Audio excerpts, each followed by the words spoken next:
Ich liebe es, so miteinander auf dem Lobpreis sein, im Worship sein, von klein, den Kids da vorne, zu den Teens, zu einfach in allen Altern. Ich finde das genial. Es ist doch so berührend, so zusammen dürfen Familie sein, Kirche sein. Das ist genial. Egal welcher Hintergrund, egal woher du kommst, es ist ein Miteinander. Und zusammen werden wir vereint zu der eine Gott.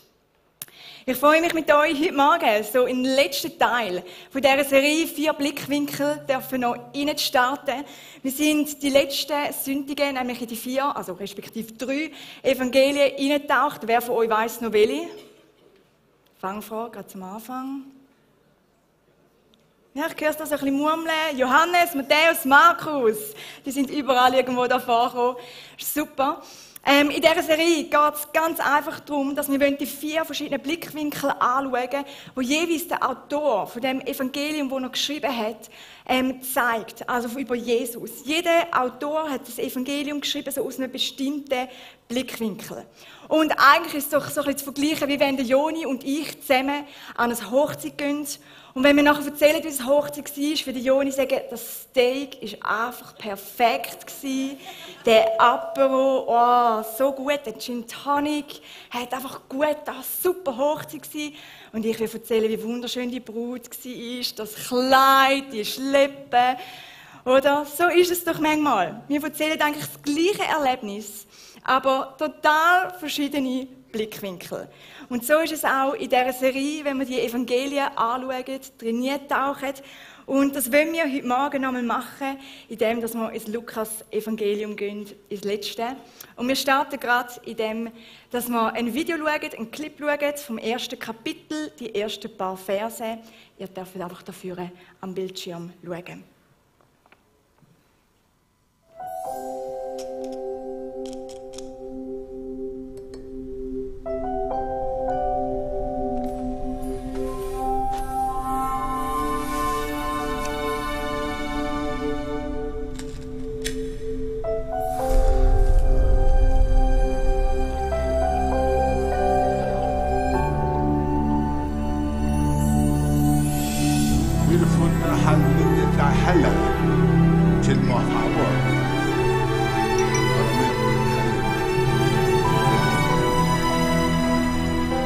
Verehrter Theophilus, schon viele haben versucht, all das aufzuschreiben, was Gott unter uns getan hat.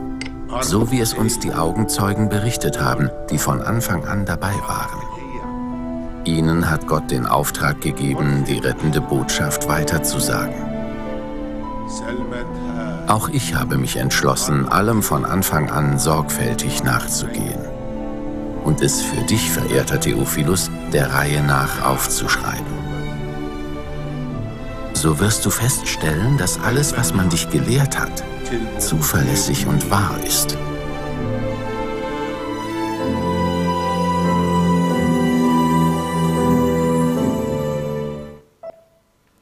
In dieser Einleitung, die wir jetzt gerade gesehen haben, vom Lukas-Evangelium, da erfahren wir eigentlich schon sehr, sehr viel.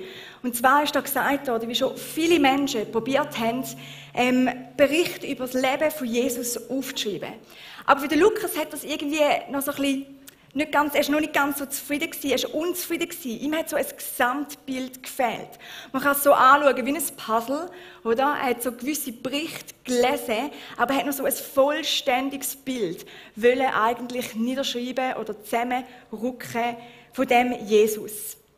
Und ihm ist es wichtig, weil er selber kein Augenzeuge war, Jesus nie persönlich erlebt hat, dass er sich auf Quellen abstützt, die von Augenzeugen geschrieben worden sind. Er hat das gründlich recherchiert, so akribisch nennt man das. Das ist so pingelig, genau, dass es auch wirklich stimmt, dass es auch wirklich verhebt.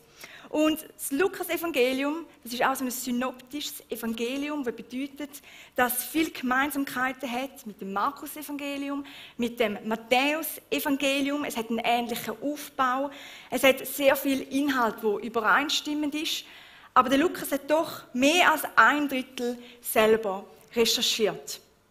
Ich möchte euch zum Anfang noch so ein paar Hintergrundinformationen geben zu dem Lukas-Evangelium, die euch helfen sollen, wenn ihr dann mal drin taucht, selber wieder im Lukas leset. Im Buch selber lesen wir nichts über Verfasserangaben. Aber es wird durch Kirchenväter im Jahr 200 bestätigt, dass der Lukas das Evangelium geschrieben hat. Der Lukas selber, er war Arzt, das lesen wir auch später in der Bibel. Und er hat keinen griechischen Namen und von daher geht man aus, dass er keinen jüdischen Hintergrund hat, sondern dass er ein Heidenchrist war, der sich dann irgendwann zu Gott entschieden hat oder Gott kennengelernt hat. Der Lukas war auch viel mit dem Paulus unterwegs gewesen. Gerade wo der Paulus ins Gefängnis kam, in Gefangenschaft in Rom, dort war er auch an seiner Seite gewesen, treu an seiner Seite geblieben, währenddessen viele andere Jünger gegangen sind aus Angst. Und wir lesen auch in der Apostelgeschichte, wie er zusammen mit dem Paulus auf diesen Missionsreisen mit ihm unterwegs war. An wer ist denn das Lukas-Evangelium gerichtet gewesen? Wir haben das vorher gehört, der Empfänger von dem Evangelium, das ist der hochverehrte Theophilus. Das ist mal so eine schöne Ansprache. Hochverehrter Theophilus. Und ziemlich sicher geht man davon aus, dass es ein sehr vornehmer Mann war, dass er gut gebildet war, auch weil er geschrieben hat, hochverehrter Theophilus. Das hat man nicht einfach so bei jeder Person geschrieben. Und ob er Christ war, weiss man nicht ganz genau. Aber man kann davon ausgehen, dass der Lukas die Absicht hatte, dass er noch wichtige Personen, nebst dem Theophilus, Leute, die keinen jüdischen Hintergrund haben, mit dem Lukas-Evangelium erreichen wollte. Dass es sozusagen so einen Ripple-Effekt gibt und Menschen zum Glauben kommen und den Jesus kennenlernen können. Während die anderen Evangelien in sich so abgeschlossene Einzelschriften sind, ist das Besondere am Lukas-Evangelium, dass es ein zweiteiliges Werk ist. Das Lukas-Evangelium und die Apostelgeschichte, die gehören nämlich zusammen. Zuerst muss man das Lukas-Evangelium lesen, nachher die Apostelgeschichte. Und dort sieht man sehr schnell, dass der Verfasser in der Apostelgeschichte 1 gerade einen Bezug nimmt zum Lukas-Evangelium und auch Prinzipien, Darstellung, Gliederung ist sehr, sehr ähnlich. Also wenn ihr wieder mal das Lukas-Evangelium geht, rate ich euch ja, um nachher gerade mal die Apostelgeschichte noch dran anzuhängen und weiter zu lesen. Das Lukas-Evangelium ist in der Zeit 80 bis 90 nach Christus geschrieben worden. Und etwas, was man sieht, es beschreibt sehr stark so den menschlichen Jesus. Der menschliche Jesus, das ist in den anderen Evangelien nicht so stark beschrieben. Zum Beispiel, was der Lukas sehr stark herausbringt in diesem Evangelium, ist, wie oft dass Jesus in die stille Zeiten gegangen ist, in die Zeiten mit Gott und in so eine Abhängigkeit gekommen ist. Gerade Gebet, das ist ein Zeichen von einer Abhängigkeit, wo man mit dem Vater redet, vielleicht in Nöten, in schwierigen Situationen oder allgemein im Leben. Und das wird sehr schön berichtet. Lukas war es auch wichtig, so einzelne Lebensgeschichten aufzuzeigen, vielleicht weil er Arzt war, weil er näher an Menschen war, viel Kontakt hatte mit Menschen, sich für Menschen interessiert. Und er berichtet von Menschen, die in anderen Evangelien nicht aufgelistet sind. Zum Beispiel die Geburt von Jesus wird sehr genau und sehr detailliert aufgelistet, beschrieben. Aber zum Beispiel auch all die Frauen, es sind immer so gewisse Frauen mit Jesus umgezogen. Da hat er auch sehr, sehr viel darüber geschrieben, wo er gesagt, wie wahrscheinlich einen Punkt machen, dass es wichtig ist, dass die Frauen mit Jesus umgezogen sind und mitgereist sind. Aber auch ganz am Schluss, wo Jesus am Kreuz ist und die 2 Verbrecher neben ihm auch gekreuzigt werden, dort schreibt er noch genau nieder von diesen 2 Verbrechern ihre Geschichte. Es war ein Mann, der die Lebensgeschichte sehr klar niedergeschrieben hat. Und wir tauchen jetzt gerade miteinander auch in so eine Geschichte, die uns nochmal so einen Blickwinkel gibt vom Lukas, was er in dem Evangelium eigentlich aufzeigen will. Und für das gehen wir im nächsten Video. Das ist die Geschichte von Zachäus. Jesus zog mit seinen Jüngern durch Jericho. Dort lebte ein sehr reicher Mann namens Zachäus, der oberste Zolleinnehmer. Zachäus wollte Jesus unbedingt sehen, aber er war sehr klein und die Menschenmenge machte ihm keinen Platz. Da rannte er ein Stück voraus und kletterte auf einen Maulbeerfeigenbaum, der am Weg stand. Von hier aus hoffte er, einen Blick auf Jesus werfen zu können. Als Jesus dort vorbeikam, schaute er hinauf und rief: Zachäus, komm schnell herunter. Ich soll heute dein Gast sein. Eilig stieg Zachäus vom Baum herunter und nahm Jesus voller Freude mit in sein Haus. Als die Leute das sahen, empörten sie sich über Jesus. Wie kann er das nur tun? Er lädt sich bei einem Gauner und Betrüger ein. Zachäus aber wandte sich an Jesus und sagte: Herr, ich werde die Hälfte meines Vermögens an die Armen verteilen. Und wem ich am Zoll zu viel abgenommen habe, dem gebe ich es 4-fach zurück. Da entgegnete ihm Jesus: Heute hat Gott dir und allen, die in deinem Haus leben, Rettung gebracht. Denn auch du bist ein Nachkomme von Abraham. Der Menschensohn ist gekommen, Verlorene zu suchen und zu retten. Jesus zog mit seinen Jüngern. Ja, die Geschichte von Zachäus, das ist auch so eine Geschichte, die man nur im Lukas-Evangelium wiederfindet. Und der Zachäus war ein reicher Mann, er war der oberste Zolleinnehmer. Zolleinnehmer sind dazu mal bekannt für Männer, die immer ein bisschen Geld noch ein bisschen für sich selber abzacken, die sehr beschissen, hinterhältig sind. Und der Zachäus, er hat Jesus gesucht. Er hat ihn sehen mit eigenen Augen. Wir haben gerade im Video gesehen, wie er klein war und durch die Menschenmenge durchgekommen ist und aus dem Grund auf den Baum hochgeklettert ist. Und ziemlich sicher ist er wahrscheinlich belächelt worden, für seine Grösse belächelt worden, dass er auf den Baum hochklettern musste. Aber etwas, was er nicht geahnt hat, ist, dass der Mensch, den er sucht, der Mensch, den er sehen wollte, eigentlich auf der Suche ist nach ihm, nach dem Zachäus. Und Jesus läuft zu ihm an und er ruft ihn bei seinem Namen. Jesus hat ihn schon gekannt, er hat seinen Namen schon gekannt. Und wir sehen, wie der Zachäus erkennt, wer Jesus ist. Er erkennt seine Schuld. Sie essen dann auch noch miteinander. Und schlussendlich wird er gerettet und wird ein Nachfolger von Jesus. Im letzten Satz von dieser ganzen Geschichte, dort ist so ein Schlüsselvers für das ganze Lukas-Evangelium. Und zwar im Lukas 19,10, da steht: Und der Menschensohn ist gekommen, um zu suchen und zu retten, was verloren ist. Also in diesem Kapitel, im Kapitel 15, finden wir so die Hauptaussage, wo der absolute Höhepunkt ist vom Lukas-Evangelium. Und zwar, dass Jesus gekommen ist als Retter, und zwar, dass er jeden Mensch findet und der Retter für jeden Mensch ist. Nicht einfach für gewisse Gruppen, für gewisse Menschen, sondern für alle Menschen. Und das ist so der Blickwinkel, wo der Lukas uns zeigen will, Jesus als der Retter. Der Blickwinkel, Jesus ist der Retter, also ist als Retter auf die Welt gekommen. Jesus ist auf die Erde geschickt worden, zum Versöhnung zu schaffen, was im Garten Eden mal kaputt gegangen ist, der Riss zwischen Gott und zwischen dem Mensch. Er ist gekommen, dass die Beziehung wiederhergestellt werden zwischen Gott und Mensch.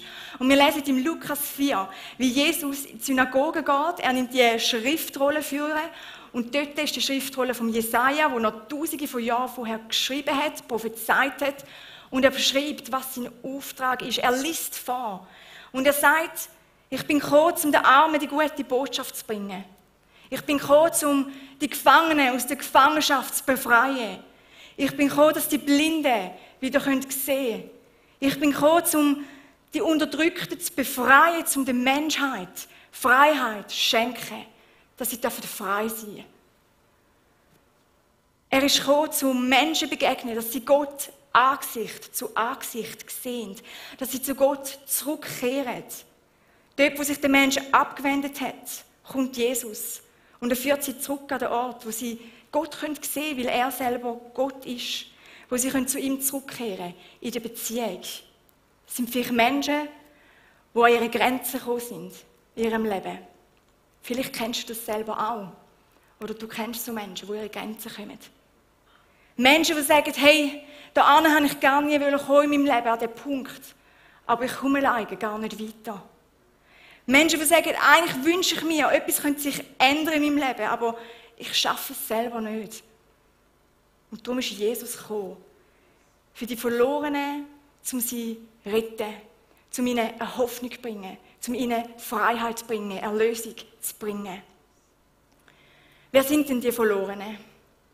Es hat Leute gegeben, die sind gerettet worden aus ihrer eigenen Schuld, zum Beispiel Prostituierte, Leute, die Sachen gemacht haben, die nicht okay sind, die sündisch, Zolleinnehmer, Verbrecher, Diebe, Lügner. Aber Jesus ist auch gekommen für Menschen, die nichts dafür haben können für ihre Umstände, die vielleicht so in Umstände hineingesetzt worden sind, vielleicht am Rand der Gesellschaft. Menschen, die einfach kein Geld hatten, die arm sind, Blinde, Kranke, Aussätzige, die gelitten haben, Kinder, die dazu mal nichts gegolten haben, oder Witwen, die alleine waren, auf sich gestellt waren. Und Jesus hat ihre Schuld genommen, aber gleichzeitig auch ihr Leid, ihren Kummer, ihre Not. Und vielleicht kennst du das auch in deinem eigenen Leben. Und ich möchte dich fragen, wo brauchst du den Retter in deinem Leben?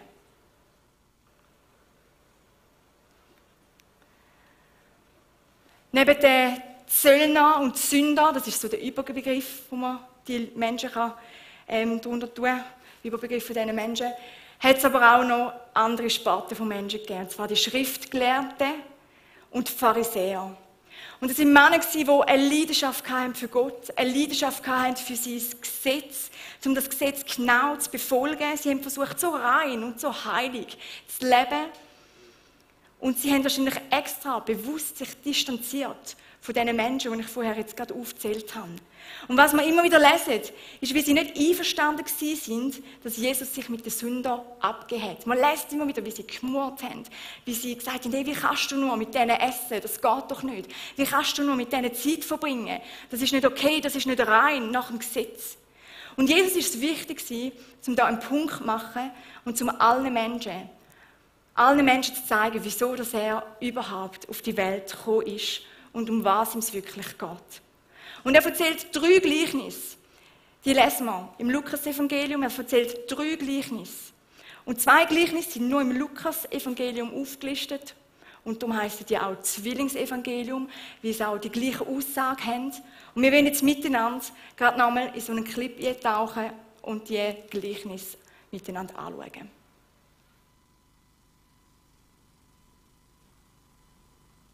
Immer wieder kamen viele Zolleinnehmer und andere verrufene Leute zu Jesus, um ihn zu hören. Die Pharisäer und Schriftgelehrten ärgerten sich und schimpften, mit welchem Gesindel gibt er sich da ab? Er isst sogar mit ihnen. Da erzählte Jesus ihnen folgendes Gleichnis. Stellt euch vor, einer von euch hätte 100 Schafe und eins davon geht verloren. Was wird er tun?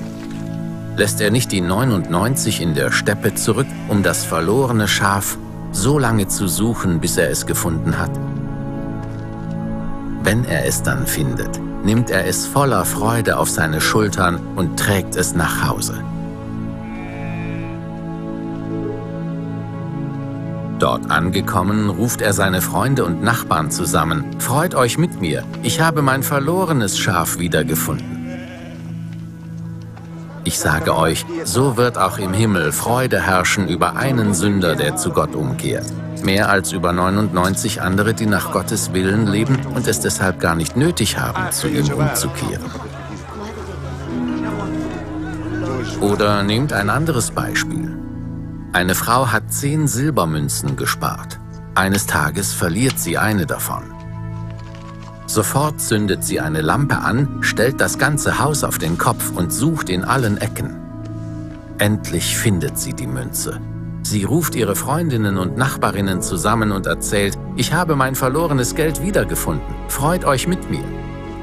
Genauso freuen sich auch die Engel Gottes, wenn ein einziger Sünder zu Gott umkehrt. Ja, das sind die Gleichnisse vom Verlorensein, die da aufgezeigt werden, wo Jesus erzählt hat. Und ich möchte ins zweite Gleichnis eintauchen. Und zwar von einer Frau, die 10 Silbermünzen hatte, 10 Silberstücke hatte und eins ist plötzlich verloren gewesen. Und was hat sie gemacht? Sie hat alles dran gesetzt, um die Münze, um das Silberstück wieder zu finden. Sie hat alles umgekrempelt und gesucht, bis sie es gefunden hat. Und da nimmt man an, dass es sich bei diesen 10 Münzen um den Brutschatz von dieser Frau gehandelt hat. Dazumal ist eine verheiratete Frau, wenn der Mann sie verloren hat oder der Mann gestorben ist sie so aufgeschmissen gewesen. Sie ist so aufgeschmissen gewesen, und darum hat es den Brauch gegeben, dass wenn sie geheiratet haben, dass es so ein Mitgift gegeben hat, ein Mitgift bekommen hat, wo beide Seiten gewisses Geld reingebracht haben oder gewissen Wohlstand reingebracht haben, dass falls der Mann stirbt, dass sie versorgt ist, dass sie überleben kann, dass sie über die Runde kommt. Zumindest die ersten paar Monate, zum Teil ist das auch jahrelang, gab es für mehrere Jahre. Das Mitgift. Und darum, es war ein wichtiger Schatz für die Frau, für die Zukunft. Es war nicht einfach etwas, wo man ein bisschen verloren gehen durfte, sondern dort ist es nach uns Überleben gegangen. Und mit dem Gleichnis vergleicht Jesus die verlorene Münze mit dem verlorenen Mensch. Der Mensch, der so ein wertvoller Schatz ist. Der Mensch, der noch über alles lebt. Der Mensch, der ihm so wichtig ist, dass er liebevoll jedem Ecke suchen. Dass er ihm nachgeht, dass er meilenweit geht, dass er nicht müde wird oder sagt, ich bin zu müde, nach einem Menschen zu suchen, der verloren ist. Er geht extra Meilen. Es gibt keinen Ort, wo er findet, der ist zu grusig. Das widert ihn an. Sondern er durchstöbert, er kehrt alles, er verschiebt alles, bis er den Menschen findet und gerettet ist. So wichtig ist ihm jeder einzelne Mensch. Und ich möchte dich fragen, hast du auch schon mal erlebt, dass du etwas verloren hast, was dir enorm wichtig war? Beim Vorbereiten von dieser Predigt ist mir eine Geschichte in den Sinn gekommen, oder das Erlebnis in den Sinn gekommen, wie meine Mami mir immer wieder mal erzählt hat. Und zwar, als meine kleinen Brüder, oder bis grosse Brüder kleiner waren, sind sie mal einen Jahrmarkt gegangen. Und mein ältester Bruder, der war immer sehr aktiv, oder immer noch sehr aktiv, viel Energie. Und mein Vater hat ihn auf die Schulter getragen. Und meine Mami hat erzählt, er hat ihn mal schnell einen Augenblick runtergenommen, um etwas aus dem Rucksack rauszunehmen. Und in 3 Sekunden ist mein Bruder weggerannt. Sie hat gesagt, sie hat ihn nicht mehr gesehen, in all diesen Leuten. Und sie hat ihm gerufen, sie ist ihm nachgerannt, sie hat ihn nicht mehr gesehen, sie hat ihn gesucht und gesucht. Sie hat gesagt, 3 Stunden lang haben sie ihn gesucht. Sie hat gesagt, sie hat noch nie so Angst gehabt, dass das Kind verloren ist, dass jemand mitnimmt, dass ihm etwas passieren könnte, der kleine 4-jährige Bub. Und sie haben es gesucht und gesucht, raufgelaufen, runtergelaufen, den Namen gerufen. Und schaut, ich glaube, manchmal muss es Gott genau so gehen. Ich glaube nicht manchmal, sondern Gott geht so. Mit Menschen, die verloren sind. Menschen, die ihn nicht kennen. Menschen, die nichts mit ihm zu tun haben und sonst irgendwo suchen. Meine Mutter hat gesagt, sie hätte an nichts anderes mehr denken können als an diesen einen Sohn. Die anderen Kinder sind in dem Moment nicht mehr gleich relevant gewesen. Sie hat nur noch an ihn gedacht, dass sie finden muss. Und ich glaube, Gott geht es auch so. Er sieht den verlorenen Menschen. Und er denkt, hey, ich muss dich finden. Du musst mich finden. Er will wieder in dieser Beziehung sein. Er will Rettung bringen. Er will Erlösung bringen. Er will Fülle bringen. Und schlussendlich war es so, dass nach 3 Stunden hat sie meinen Bruder in einer Seitengasse gefunden. Lächelnd hat er sie angeschaut und war ein grosser Hund am Streicheln gewesen. Und ich kann mir vorstellen, sie hat einfach ausgeatmet, ist auf ihn zugerannt, hat ihn umarmt, hat ihm 1000-mal gesagt, wie fest sie ihn liebt, wie gern sie ihn hat, dass ihr so leid tut. Und da kommt mir das Gleichnis so entgegen, weil das wird so beschrieben wie die Frau, wie sie die Münze wieder gefunden hat. Wie sie so eine Freude hatte, sie ist zu der Nachbarin gegangen. Sie hat gesagt, ich habe die Münze gefunden, wir müssen zusammen feiern. Und das ist ein Bild für Gott. Wenn eine verlorene Person heimkommt, wenn eine verlorene Person versteht, dass er den Retter geschickt hat, dass er alles gegeben hat, dass Menschen alles haben können, dann freut er sich. Und die Engel freut sich mit. Der ganze Himmel freut sich. Vielleicht hast du das auch schon erlebt. Vielleicht hast du selber Kind. Dem Gleichnis geht es darum, dass wir Gottes Herz sehen, dass er seinen Sohn auf die Erde geschickt hat, um Verlorene zu finden und sie zu retten. Was heisst das heute für uns im 2019? Jesus wird heute auch noch verlorene Menschen retten. Sie sind ihm nicht einfach egal. Er wird sie immer noch retten. Und ich habe so 3 Sparten gemacht von verschiedenen Menschen und vielleicht findest du dich in einer von dieser Sparten heute Morgen wieder. Ich möchte dich zuerst fragen, wo fühlst du dich verloren und wo brauchst du in deinem Leben den Retter?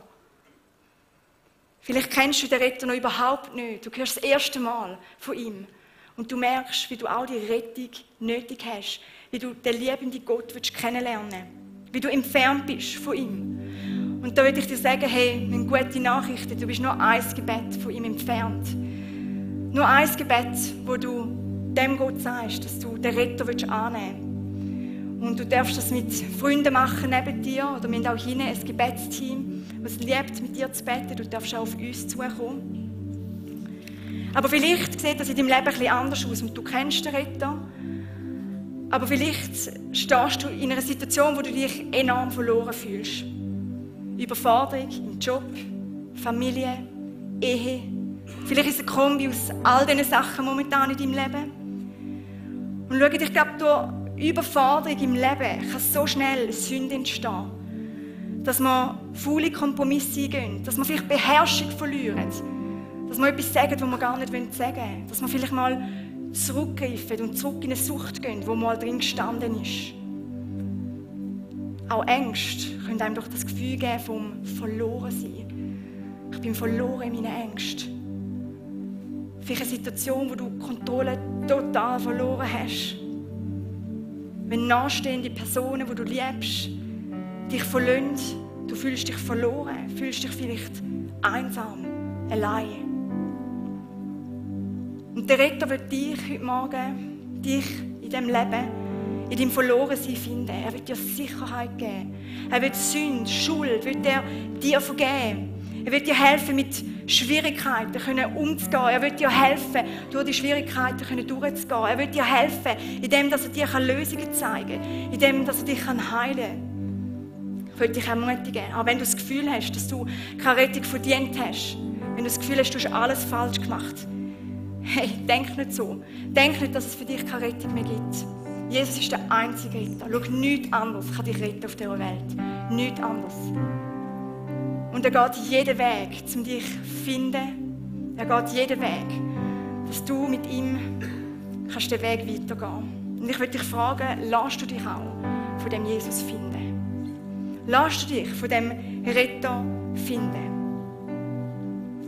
Und die zweite Sparte, vielleicht gehörst du zu den Personen, die das Leben im Griff haben. Vielleicht auch zumindest äußerlich. Du kennst den Retter schon seit langer Zeit, du kennst die Wahrheit, dir ist das alles bekannt.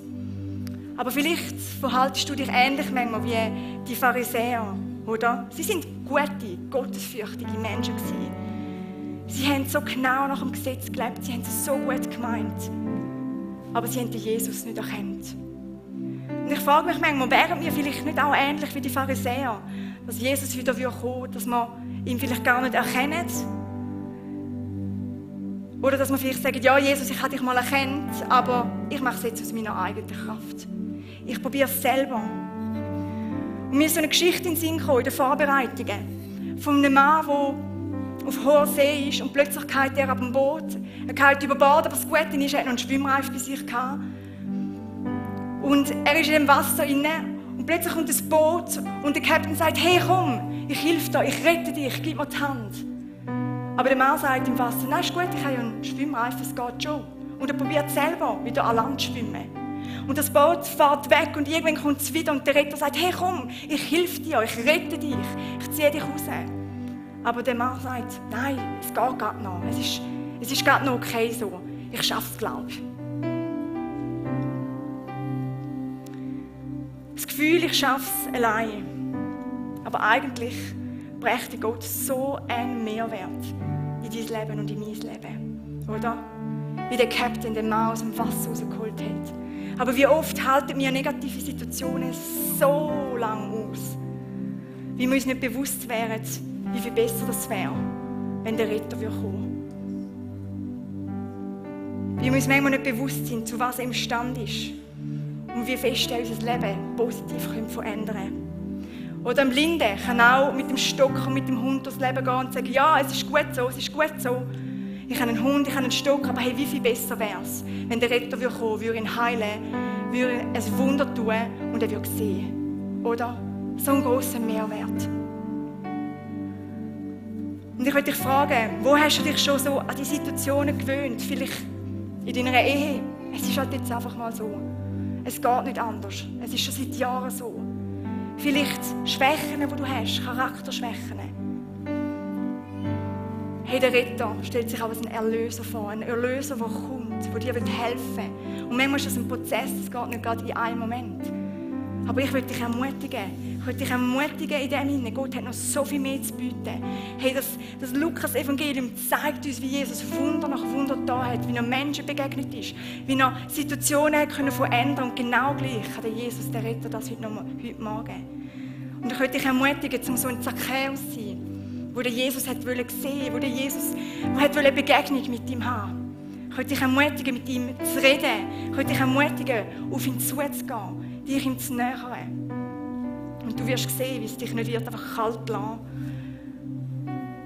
Und wenn du das selber nicht schaffst, wenn du vielleicht keinen Glauben mehr hast, so Situationen gibt es, dann haben wir auch ein Gebetsteam mit Männern und Frauen, die gerne an deine Seite kommen und dich dort drinnen unterstützen.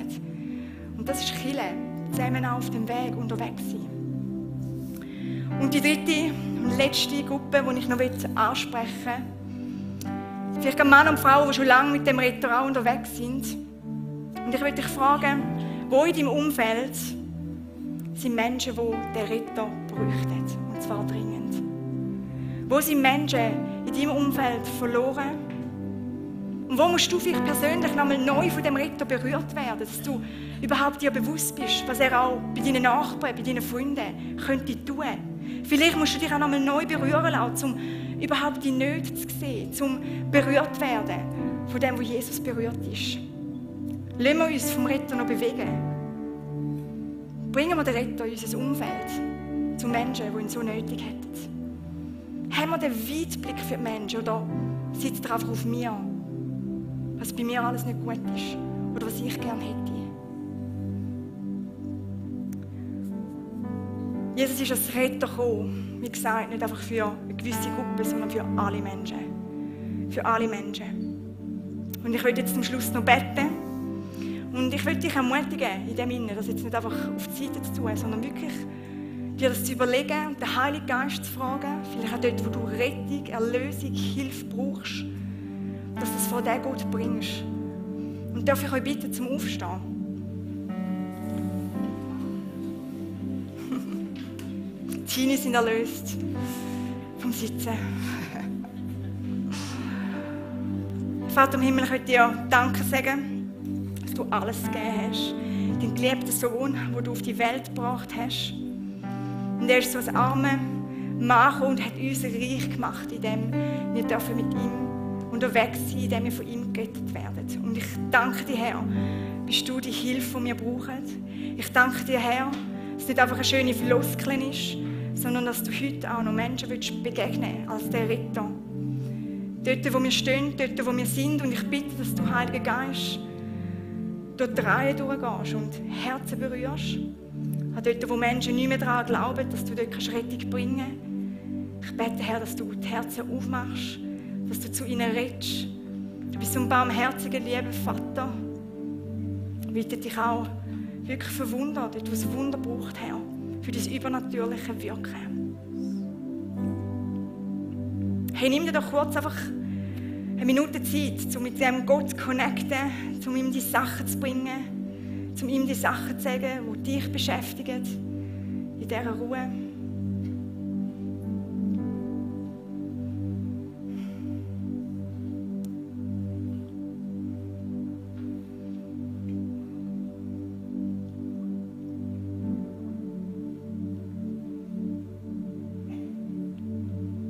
Herr, wir wollen dich erwarten, wir wollen Grosses erwarten von dir. Auch dort, wo du vielleicht so selbstverständlich geworden bist über die Jahre. Herr, da wollen wir das auch ablegen und dir angeben. Und wir wollen uns nochmal nach dir ausstrecken, Herr. Du bist der Gott, der Götter, der höchste Gott, wo alles möglich ist. Amen.